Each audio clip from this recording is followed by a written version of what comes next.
So yung mga mima, nandito ngayon tayo sa may South Signal, Taguig. Kasi nga may nakita tayo dito nagbibenta ng mura at sulit na halo-halo. At dahil nakikrave tayo sa halo-halo at sobrang init ngayon, tara mga mima, samahan nyo ako, tikman natin yung halo-halo nila. So yun na nga mga mima, ito nga pala yung Swirly Bites. Bukod nga pala sa mga halo-halo, syempre nagbibenta rin sila dyan ng mga burger. At meron din silang frozen yogurt, Hungarian sausage, waffles.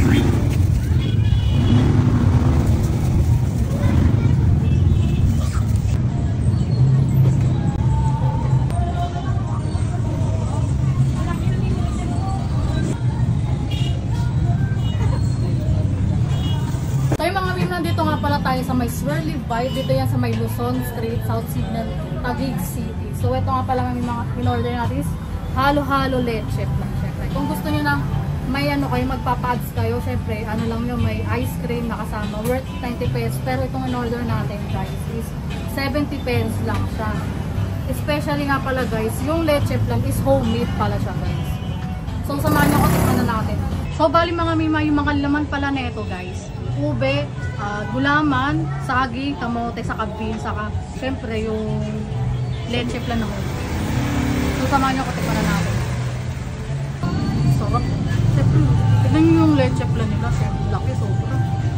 Try muna natin yung leche. Sarap.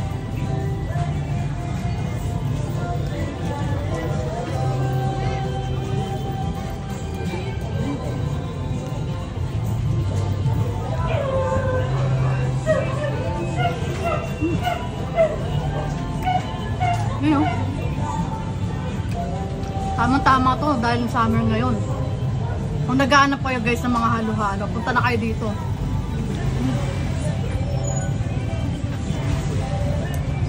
Hot.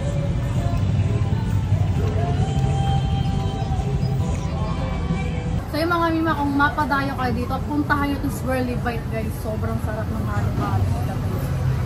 Dito lang yan sa may Luzon Street, South Signal, Taguig City.